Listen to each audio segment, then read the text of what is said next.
Alright मेरे प्यारे दोस्तों, मैं हूँ हारिस सुल्तान। और अभी 1-2 दिन पहले मैंने एक वीडियो डाली थी जिसमें इंडियन मौलवी जो था एमबीएस को पेल रहा था। तो उसके अंदर मैंने एक वो वाकया जिक्र किया कि जब खान साहब अमेरिका जा रहे थे तो उन्हें एमबीएस ने 2020 में अपना जहाज दिया था, लेकिन कहा यह जाता है कि उस जहाज में खान साहब ने उनका लग्जरी बाथरूम टॉयलेट देखा तो कहा देखो ये कितने फजूल खर्च लोग हैं। ये बहुत सारे पाकिस्तानी जर्नलिस्टों ने इसके ऊपर बात की भी है, कितनी सच है कितनी झूठ है ये पर्टिकुलर रिमार्क कहा या कुछ और बात की ये श्योरिटी के साथ नहीं कहा जा सकता। लेकिन ये बात जरूर तय है कि जब खान साहब अमेरिका में उतरे तो खान साहब की कोई बात एमबीएस को इतनी बुरी लगी कि उन्होंने मिड रास्ते में कहा जहाज मेरा वापस ले आओ, खान को कहो कि नॉर्मल जहाज के ऊपर आए। तो इसके पीछे क्या वजह थी? एमबीएस ने खान साहब के साथ इतना फटा क्यों किया? ये क्या इनकी आपस की लड़ाई है? जबकि एमबीएस जब शुरू शुरू में खान साहब से मिलने आए तो खान साहब गाड़ी चला रहे थे ड्राइवर की तरह, तो बड़े जेस्चर्स दिखाए वगैरह वगैरह। तो ये क्या चक्कर था? तो इसके ऊपर बात करते हैं, लेकिन आगे जाने से पहले इस वीडियो को ज्यादा से ज्यादा लाइक करें, शेयर करें और नीचे कमेंट्स में अपने ख्यालात का इजहार जरूर करें और बताएं आप किसकी साइड पे हैं, किसने सही किया किसने गलत किया। तो चलें चलते हैं आज की वीडियो की तरफ। तो जैसा कि आपको पता है कि पाकिस्तान सऊदी एड पे और जो फॉरेन रेमिटेंसेस सऊदी अरब से पाकिस्तानियों की आती हैं उसके ऊपर बड़ा हैवीली रिलाई करता है। और नॉट ओनली जस्ट दैट, उसके ऊपर जो पाकिस्तान ये पेट्रोल लेता है वो डिफर्ड पेमेंट पे लेता है। जब भी हमारे पास कोई एक आधा बिलियन डॉलर कम होता है, जो कि हमेशा कम ही होता है, तो उनको कहते हैं "जरा एक साल और दे दो फिर हमें दे दे।" आपको याद होगा कि पाकिस्तान ने यूएई के साथ मिलकर अपने बैंक में $3 बिलियन भी रखवाए थे, उन्होंने वैसे ही रख दिए थे। यानी चाइना तो फिर इनको बहुत ज्यादा इंटरेस्ट पे रखवाता है ना, उन्होंने वो वैसे ही रख दिया। जाहिर बात है अमीर लोग हैं, लेकिन उसके बदले में उन्हें कुछ चाहिए होता है। उसके बदले में जब आपका हाथ इतना होता है, मांगने वाला होता है, तो फिर वो शहजादे हैं, उनके आगे फिर आपने बदमाशी नहीं करनी होती। लेकिन खान साहब आपको पता है उनकी गर्दन में सरिया पड़ा हुआ था। वो समझते थे जिस तरह वो अपनी जाती जिंदगी में अकड़ के रहते हैं, उस तरह एक पाकिस्तान जैसे मुल्क के लीडर होके भी अकड़ के चल सकते हैं नहीं। तो इस तरह की इन्होंने कुछ बहुत सारी गलतियां की, लेकिन इसके ऊपर पूरे 7 ब्लंडर्स हैं जो खान साहब ने किए, जिसकी वजह से एमबीएस खान साहब को बिल्कुल पसंद नहीं करता। और खान साहब ने अपनी जाती हरकतों की वजह से पाकिस्तान और सऊदी अरब के जो रिलेशनशिप है बड़े खराब कर दिए। तो पहला ब्लंडर जो है वो ऑब्वियसली जो मेन ब्लंडर था वो यही था कि खान साहब हीरो बनते हैं तुर्की के साथ, अर्दोगान के साथ मिलके, और इनका हीरो जो था महातीर मोहम्मद, उनके साथ मिलकर एक अलहदा ब्लॉक बना रहे थे। और इन्होंने वो टीवी के इंटरव्यू में भी कहा था, उसको हमने कवर भी किया था कि हम भी एक अपना चैनल बनाएंगे जहां पे सिर्फ हम मुसलमानों का नजरिया आगे रखेंगे। और ओआईसी को स्नब कर रहे थे। ओआईसी जो है उसका लीडर जो है वो सऊदी अरेबिया है, सारी बात है। तो इस वजह से सऊदी अरब अपने हाथ से कैसे ये जाने दे सकता है, जो चुदराहट सऊदी अरब को मिली हुई है। तो फेयर इनफ, तो इसके ऊपर बड़ी खटपहल हुई इनके साथ। 2019 का कुआलालंपुर का समिट था, वहां पर उन्होंने जाना था, तो उसके बाद ये प्रॉब्लम हुई। लेकिन फिर उसके बाद खान साहब 2019 में गए होटल में उनसे मिलने, रिट्स होटल में ठहरे एमबीएस से मिलने। तो वहां पे खान साहब को बड़ी देर वेट करवाया गया और वहां पे खान साहब बैठे रहे, कुछ 3 घंटे इनको वहां पे बैठाए रखा लॉबी में, होटल की लॉबी में। पाकिस्तान का वजीर आजम अपने ऑन्टराज के साथ बैठा हुआ वेट कर रहा है। तो सारी बात है खान साहब को एहसास हुआ कि मुझे जलील किया जा रहा है, मुझे नहीं पाकिस्तान को जलील किया जा रहा है। तो फिर एमबीएस के आने से पहले खान साहब ने एक रिमार्क कसा, और ऑब्वियसली वहां पर लोग होते हैं जो सुन लेते हैं। तो खान साहब ने कहा कि अगर मुझे पैसे की जरूरत ना होती ना तो फिर मैं इसको, आगे डैश डैश है, एग्जैक्टली क्या गाली दी इसका पक्का नहीं पता। तो ऑब्वियसली ये बात एमबीएस तक भी पहुंच गई। तो एमबीएस ने कहा मैं बच्चू तुझे देख। फिर उसके बाद उन्होंने ये जहाज वाला वाकया हुआ, उसके बाद उन्होंने इसको, ठीक है क्योंकि जाहिर बात है रिलेशनशिप्स ऐसे ही मुल्कों के चलते हैं, तो उन्होंने एक जेस्चर दिया कि चले जी आप पीआईए के जहाज में बिजनेस क्लास में बैठे हुए इतने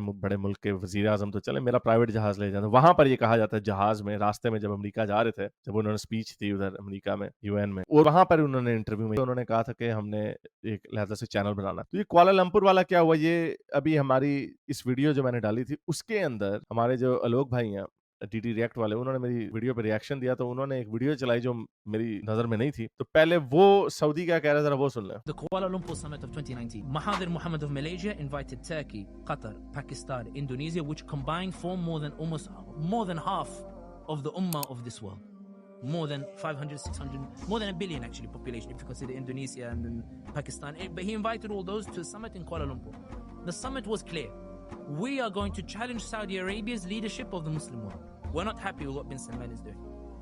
Bin Salman panicked to the extent that he calls Imran Khan, and he said, who's prime minister at the time, and says to him, Wallahi alladhi la ilaha illahu, if you go to this Kuala Lumpur summit, I will withdraw my investments from Pakistan, and the Pakistanis who live here sending remittances, I'll kick them out and send them back to Pakistan. Imran Khan pulls out.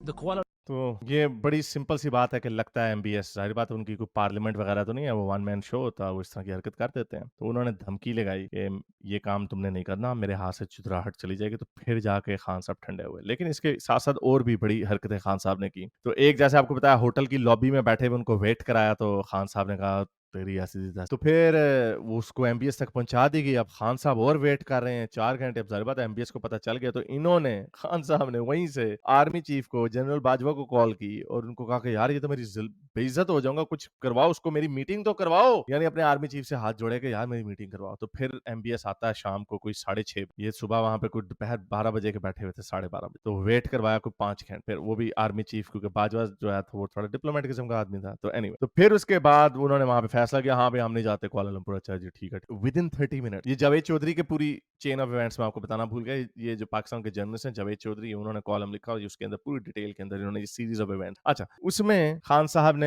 30 minute के बाद कहा कि नहीं मैं तो जा रहा हूँ कुआलालंपुर। तो फिर सऊदी अरब के स्टाफ ने, पाकिस्तान के स्टाफ को, फॉरेन ऑफिस को कॉल की गई कि आपने बकवास की, आपने यहाँ 1 घंटे के अंदर वादे से मुकर गए। तो जो स्टाफ भी जो था वो भी बेचारा शर्मिंदा, वो कहता नहीं नहीं हम कमिटमेंट ऑनर करेंगे, नहीं नहीं हम कमिटमेंट ऑनर करेंगे, ये बस अभी थोड़ी सी ऊपर से स्टेटमेंट दिया वगैरह वगैरह, लोलो पोचो। तो बहरहाल वो फिर ये भी मसला, यानी खान साहब के जहन में कीड़ा चल रहा है। ये क्योंकि आम 2 बंदों की बात नहीं है, यानी अगर मेरी किसी से लड़ाई हो जाए तो मैं अपनी हरकतों का, अपने कॉन्सिक्वेंसेस का तो जिम्मेदार हूँ, लेकिन अगर एक मैं मुल्क का लीडर हूँ तो फिर आप अकड़ के नहीं चल सकते। और जैसे खान साहब ने खुद कहा होटल की लॉबी में बैठे हुए कि अगर मुझे पैसों की जरूरत, मुझे से मुराद मुल्क को, पाकिस्तान को पैसों की जरूरत ना होती तो मैं इसके एमबीएस के तलवे ना चाट रहा हूँ। ही अंडरस्टैंड्स दिस, लेकिन उनकी अपनी ईगो जो थी वो रास्ते में आ गई। तो बहरहाल वो अभी ये मामला रुका हुआ, रफा दफा कर दिया फॉरेन ऑफिस। फिर जब खान साहब वापस आते हैं तो एक कैबिनेट की मीटिंग में बैठे हुए हैं और एलिजिडली कैबिनेट की मीटिंग में उन्होंने एमबीएस को पंजाबी में गाली निकाली। Something he said something, who knows, उन्होंने कुछ को एमबीएस को गाली निकाली। और ये इंफॉर्मेशन जो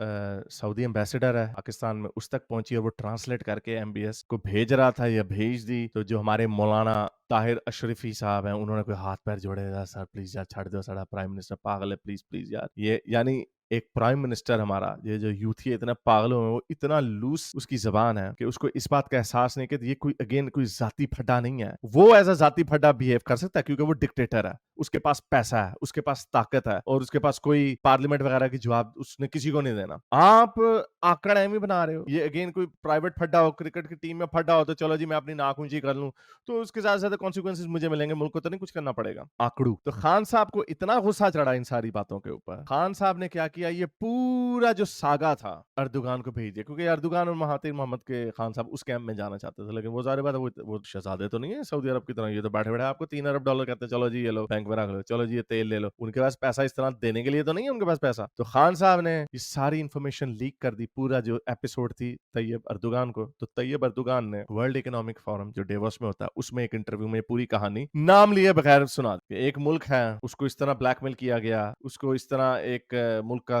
लीडर है, शहजादा है, उसने इसको इस तरह ब्लैकमेल किया जिसकी वजह से कुआलालंपुर का जो समिट है वो फेल हो गया। अब जाहिर बात है सबको पता है आप किसकी बात कर रहे हैं, तो ऑब्वियसली ये बात एमबीएस तक भी पहुंची। पाकिस्तान और सऊदी अरब के जो रिलेशनशिप है वो मजीद खराब हो गए। अब खान साहब ने अब बदला लेना है। आप देखो जो कहीं है अर्तुगरल जो ड्रामा दो पीटीवी पे लगाया, सऊदी अरब को उस ड्रामे से बहुत नफरत है, बिकॉज सऊदी हिस्ट्री जो है वो ऑटोमन्स को पसंद नहीं करते सल्तनत उस्मानिया को, क्योंकि सऊदीज जो थे वो 1516 से लेके पहली जंग अजीम तक, लॉरेंस ऑफ अरेबिया एक मूवी है बड़ी मशहूर, देखिएगा, उसमें बगावत की गई थी ऑटोमन्स के खिलाफ। तो उन्होंने उनके ऊपर हुकूमत की थी एक तरीके से तुर्कों ने अरबियों के ऊपर। Saudi Arab was colonised by the Ottoman, इसलिए उनको ये चीज पसंद नहीं है। और इसके अंदर उन्होंने ये ड्रामे में इस तरह भी दिखाया कि उधर साउथ फैमिलीज को भी बहुत मारा गया और कुछ चंद एक भाग भूग के कुवैत चले गए, तो फिर दोबारा आए, लॉरेंस ऑफ अरेबिया की पूरी एपिसोड हुई वगैरह वगैरह। तो सऊदी अरब को बिल्कुल नहीं पसंद अर्तुगरल ग्लोरिफिकेशन ऑफ द ऑटोमन, और इस वजह से लेकिन खान साहब ने ये चला दिया और उसको सल्तनत उस्मानिया को हीरो बना दिया, और ये बेचारे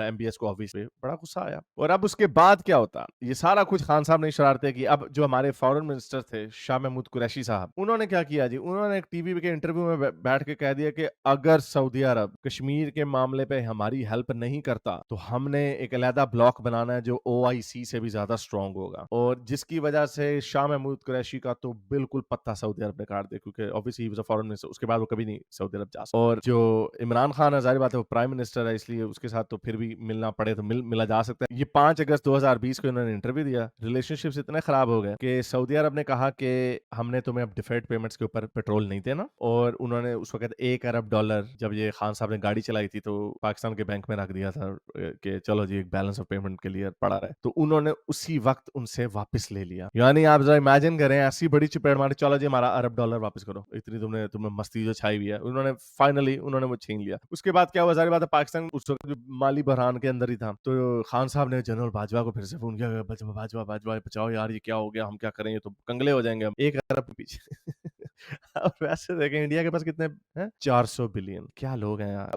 मैं इसमें सऊदी अरब को बुरा नहीं कह रहा। सऊदी अरब और पाकिस्तान का एक भिखारी और एक मालिक वाला ताल्लुक है। कल्चर डिफरेंट वगैरह, हम चाहे जितने मर्जी इस्लामी हमारे हम मक्के मदीने के लिए करें, वो नहीं तुम ऐसे समझते है ही नहीं, तुम हो ही नहीं। जाहिर बात है सकाफत कल्चर डिफरेंट है, मजहब के नाम पे चूना नहीं बिकता। इंडिया जो हमारी तरह के, हमारा कल्चर कितना सिमिलर है, शक्लें एक जैसी हैं, जबान नॉर्थ इंडिया की कम से कम एक जैसी है। ये जैसे अमेरिका और कनाडा वैसा होना चाहिए था। अगर उनके साथ अच्छे ताल्लुकात बनाए होते थे, $1 अरब के लिए इतना जलील होना था? मोदी से पंगा लेना है, इंडिया से पंगा लेना है, इधर ये हमारे भाई हैं मुसलमान, वो छितर मारा, सही मारा, बिल्कुल सही किया। ऐसे अगर आप खुद होते आप क्या करते? अगर आपके खिलाफ इतनी साजिशें कर रहा होता है एक बंदा, आपको गुस्सा नहीं चढ़ना था कि मैंने पैसे दिए हुए हैं और तुम मेरी पीठ में छुरा घोंपी जा रहे हो बार-बार? तो बहरहाल तो ये खान साहब ने किया। जब एमबीएस ने $1 अरब निकाल लिया, फिर बाजवा ने बेचारे ने एमबीएस के आगे हाथ पैर जोड़े। एमबीएस ने कहा चलो मैं अभी इसको बर्दाश्त नहीं कर सकता इमरान खान को। ये भी एक वो बड़ा की एलिमेंट है। कई लोग कहते हैं वो यूक्रेन में हो गया, अमेरिका को मैंने एब्सोल्युटली नॉट कह दिया, ड्रामेबाजियां। ये एक बहुत बड़ा की एलिमेंट था। बाजवा फिर गया, माफी-शाफी मांगी, उसने इस दफा माफ नहीं किया। फिर बाजवा चाइना गया, चाइना से उन्होंने फिर $1 अरब वही वाला मांगा उसी वक्त, और on a much higher interest rate कि यहाँ पे पार्क हमारे स्टेट बैंक में कर दो। तो बाजवे को यहाँ से पता चल गया था कि ये तो बंदा लूज कैनन है। अच्छा, अब सऊदी अरब ने मास्टरपीस खेला। ये इमरान खान साहब की वजह से इंडिया जो है सऊदी अरब के और करीब हो गया। ये दिसंबर 2019 की बात है कि इंडिया के आर्मी चीफ पहली दफा सऊदी अरब गया। ऑब्वियसली सऊदी अरब की पाकिस्तान से मजबूरी ये है कि मुसलमान है पाकिस्तान, और जो मिलिट्री की रिक्वायरमेंट्स हैं वो पाकिस्तान इंडिया सऊदी अरब की पूरी कर सकता है, क्योंकि हम हमेशा यही कहते हैं। उस इंटरव्यू में शाह महमूद कुरैशी ने भी ये कहा, मक्का मदीना के लिए हर पाकिस्तान अपनी जान देने के लिए कुर्बान। हमें और जान नहीं चाहिए, ड्रामेबाजी ने बंद करो। तो इंडिया में उतना ही मुसलमान है जितने पाकिस्तान में है। अच्छा, तो ये इन्होंने हरकत की। इंडिया की ऑब्वियसली एस्टैब्लिशमेंट इसको देख रही थी, उनकी इंटेलिजेंस देख रही थी। उन्होंने कहा हाँ भाई चलें जी, हम अच्छा मौका है इस वक्त बीच में आने का। 9 दिसंबर 2020 को इंडियन आर्मी चीफ ने पहली दफा सऊदी अरब जाना था और एमबीएस से मिलना था, और रिपोर्ट्स ये हैं कि India was willing to offer जो मुसलमान इंडियन सोल्जर्स हैं वो सिक्योरिटी देंगे सऊदी अरब को। अब ये बात पाकिस्तान के पास पहुंची तो उस वक्त के जो आईएसआई के जो चीफ थे जनरल फायज हमीद साहब, उन्होंने बड़ी दिन रात अनथक मेहनत करने के बाद उनके आगे इतने हाथ पैर जोड़े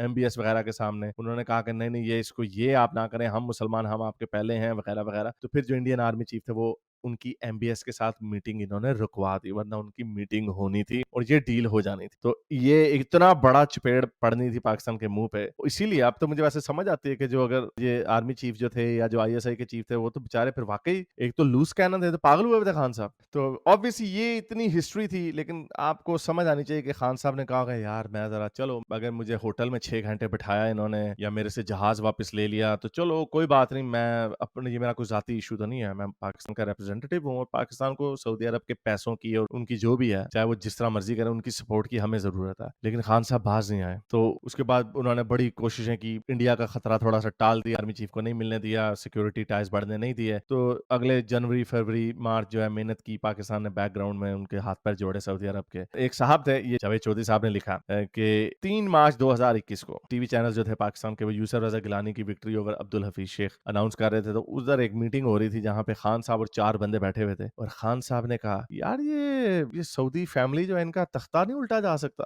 तो उनमें से एक बंदा वो था जिसने बड़ी मेहनत की थी, ये मिलिट्री के होंगे, ये सऊदी और पाकिस्तान के रिलेशनशिप को, टाइज को नॉर्मलाइज करने में। तो वो बंदे ने जाके अपने सुपीरियर को बताया कि मैं अपना सर पकड़ के बैठ गया कि हमने अभी इतनी मेहनत की है, 3 महीने से हम एमबीएस के हरकतें खान साहब करते हैं, एमबीएस के पैर हम जाके पकड़ते हैं नॉर्मलाइज करने के लिए टाइज को। खान साहब ने फिर से ये हरकत कर दी, चवली मार दी 2021 को। ये वो सारी चीजें हैं। आप लोग कहते हैं ना रशिया और अमेरिका और कि जी उसकी वजह से एब्सोल्युटली नॉट की वजह से। This is one of the key important issues as well. Khan साहब अपनी मर्जी के मालिक हैं, वो ऐसे समझते हैं जैसे दो घरों की आपस में बातें चल रही हैं। पाकिस्तान सऊदी अरब के बगैर कैसे रह सकता है और कैसे पाकिस्तान पंगा ले सकता है सऊदी अरब के साथ। तो एनीवे, तो ये इन्फॉर्मेशन आगे नहीं भेजी गई, जावेद चौधरी ने ये अपने कॉलम में लिखी है, ये उस वक्त उन तक नहीं पहुंची, लेकिन बाद में एमबीएस तक पहुंच गई होगी। अच्छा जी, अब कुछ अरसे बाद 2021 को अब ये सर्दमोरी हुई हुई है खान साहब की और एमबीएस से बड़े अरसे से बात नहीं हुई। अब रमजान का महीना आया 2021 का, सऊदी क्राउन प्रिंस ने फोन किया है खान साहब को, तो खान साहब से बात करनी है। तो खान साहब ने पता क्या कहा? खान साहब ने कहा उसे क्या मेरे से चाहिए। तो जो उनका प्राइम मिनिस्टर का जो स्टाफ था उन्होंने कहा खान साहब प्लीज हाथ जोड़े, आपने प्लीज ईरान के बारे में, यमन के बारे में और रियासत मदीना के बारे में खुदा के लिए कोई बात नहीं करनी। आप अपने भाषण देने लग जाते हैं, अपनी गप्पे मारने लग जाते हैं, सिर्फ सऊदीया और पाकिस्तान के रिलेशनशिप के ऊपर बात करें। यानी उनको स्ट्रिक्टली ये बड़ी धमकी अमेज आवाज में खान साहब को ये कहा गया था कि अब आपने खच मचोली नहीं मारनी, वरना इतनी मुश्किल से एमबीएस को हमने थोड़ा ठंडा किया और अब वो आपसे डायरेक्ट फोन पे बात कर रहा है अबाउट बायलैटरल इशू। बहरहाल ये कहानी थी, ये ब्लंडर्स थे खान साहब के, ये 2021 तक चलते रहे और फिर ऑब्वियसली 2022 होता है, फिर वो जंग होती है और बीच में खान साहब की इसी तरह की खच मचोलियां होती रहती हैं। तो अप्रैल 2022 में खान साहब की छुट्टी हो जाती है। ये वो सारे महरकात हैं जो फॉरेन पॉलिसी के हवाले से, जो खान साहब कहते हैं ना इंडिपेंडेंट होने चाहिए, हाथ में इतना बड़ा कटोरा पकड़ा हुआ है, आंखें आप दिखा रहे हो शहजादों को, बादशाहों को, वो भाई आप हो कौन? इसीलिए खान साहब की गंदी हरकतों की वजह से इनकी छुट्टी करा दी। तो एनीवे, मैंने कहा ये क्योंकि डीडी रिएक्ट भाई ने उन्होंने को इसके ऊपर रिएक्शन दिया और इसके ऊपर कमेंट्स भी दिए, तो उन्होंने लाइलमी का इजहार किया। उन्हें इस